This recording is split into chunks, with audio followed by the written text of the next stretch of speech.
Hey, Scott, it says here you disagree with me. What's up? Hey, Tom. Thanks for taking my call. Actually, I agree with you 100% on marijuana, but I think it ends right there. But okay, I keep hearing, tax the rich, pay the fair share. There's one frustrating thing. It's not only you, but it's all the liberal talking heads. And again, I'm not a conservative. I'm a libertarian, and I did not vote for Trump.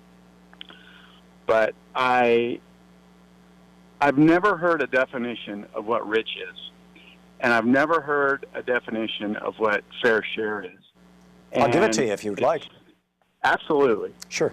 If you look at the U.S. tax code from the 1930s until I'd rather not. Well, yeah, that's but cute, Scott. If you look at the U.S. tax code from the 1930s to the 1980s and you inflation adjust it to today's dollars, what you find is that people kicked into an above 50% tax bracket when they made the equivalent of around $3 million a year in today's money.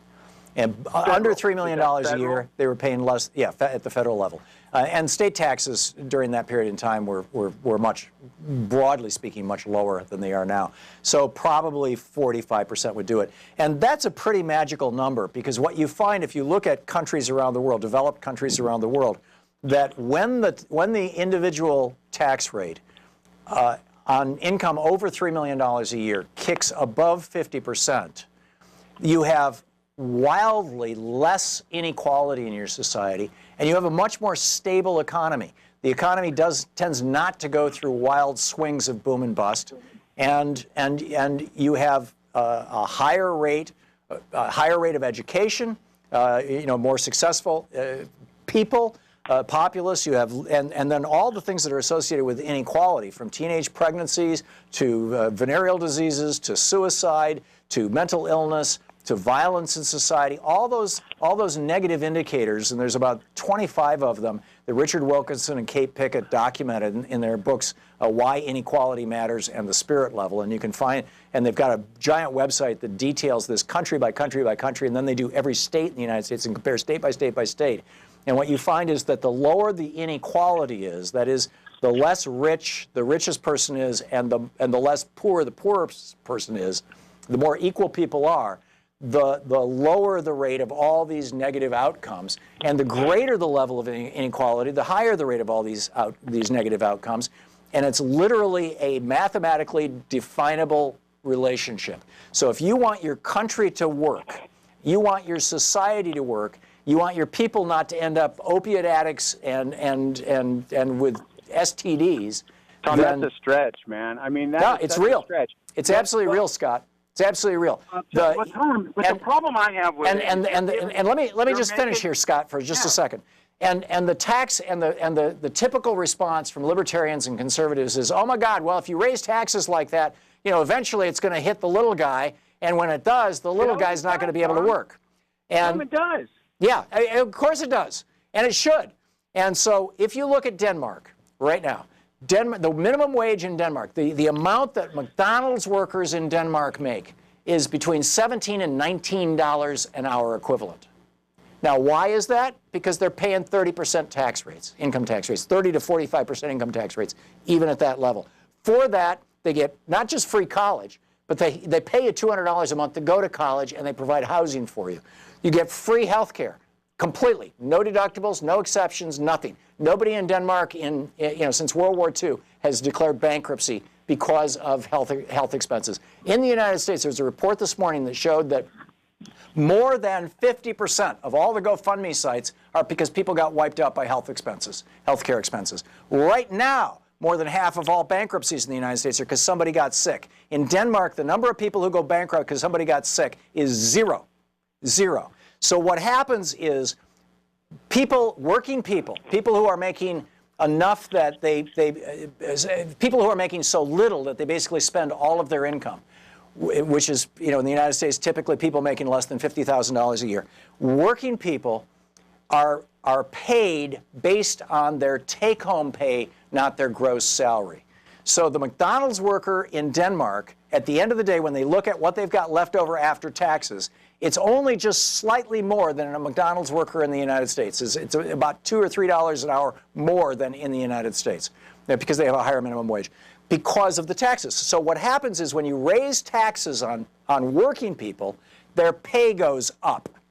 When you lower taxes on working people, their pay goes down because their employers know that they've got more in their paycheck from the lower taxes, and they also know that the people are willing to work for less, and so they drop their wages. And that's why wages have gone down in the United States since Reagan, and they've gone up in high-tax countries like Canada.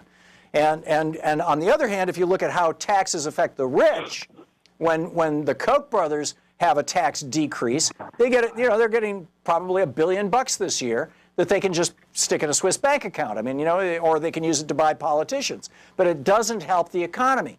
Whereas, if their taxes go up, that's money that we can use to build a society that works for all of us, where everybody can go to college, everybody can have health care, everybody can have a decent life. Your rebuttal, Mr. Libertarian. First of all, we're not Denmark, and we actually have a military, which Denmark does not have. Denmark does have a military. In fact, Denmark is a member of NATO, and they joined us in invading Afghanistan and Iraq. Tom, let me bottom line it for you, and here's where I have a huge issue with giving that amount of trust and that amount of money to the government. It actually worked here for 45 years, Scott. I let you ramble for a long time, man. Yeah, go for it. Let me get one point. Go for it. One point, okay? If I owe and I'll make it real simple. If I owe $100,000 to the most evil corporate credit card company out there, I owe them $100,000, and I don't pay it for 5 years.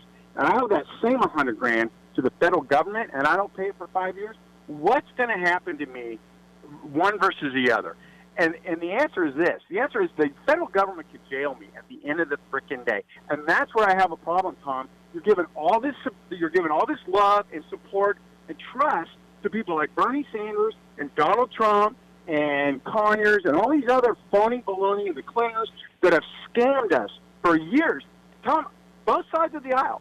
If you don't like corrupt politicians, Scott, $1 billion houses all over the place. I don't like corrupt politicians either. We can clean up politics, but it has nothing to do with taxes. If Trump does one thing and gets rid of the AMT tax, I will vote for him again. Yeah. Because that is Scott, you want to live in a rich country, but you don't want to pay your fair share, right? That's the bottom line of what you're saying? For years. You want Scott, the bottom line of what you're saying is you want to live in a rich country, but you don't want to pay your fair share, right? You don't want to pay for it. You don't want to pay for the roads. You don't want to pay for the septic. You don't want to pay for the education. You know how much I pay in taxes? I make $250,000 I don't care how much you pay in taxes. You're saying that government should not be allowed to collect taxes. I pay 67% taxes a year, Tom. 67%. How much more should I pay? I make $250,000 a year. I have 5 children. How much should I pay?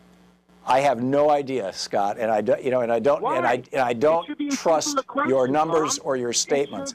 We are talking about we don't have a 67% tax rate. Why do I have to have a mathematical degree and 1,000 calculators to figure out what I pay? You shouldn't have to, Scott. In Norway, every year, when you're taxed at the end of the year, the government sends you an itemized statement that says, I think you'll like this. The government sends you an itemized statement that says, out of the $1,000 that you paid in taxes this year, $122 went to education, $38 went to the military, $57 went to pay for roads. They literally itemize how your taxes were paid, and they do your taxes for you. Tom, we can do that easily. It's just that there's this industry of tax preparers who lobby Congress. Tom, I would pay a 30% flat tax. No ifs, ands, or buts, no deductibles, nothing. If I knew that we could get rid of the IRS, fire all those people, and get rid of... Then you wouldn't pay the tax. Ultimate power. They have more power than the dang president of the United States, and it's ridiculous. There'd be no tax if you fired the IRS. Get rid of it. And I would take a 30% flat tax. I have no problems with that. Yeah. But everybody wants and you want somebody working for $9 an hour to also pay that 30%? I'm sorry? You want somebody working for $9 an hour to also pay that 30%? Absolutely not. Absolutely not. So you just said flat tax. So you're saying that the top tax rate you're willing to pay is 30%. Good luck, Scott, finding a developed country where you would actually want to live, where somebody making $250,000 a year pays 30% or less. Good luck. Yeah, you might find that in, I don't know, maybe someplace you don't want to live. We'll leave it at that. We'll be right back.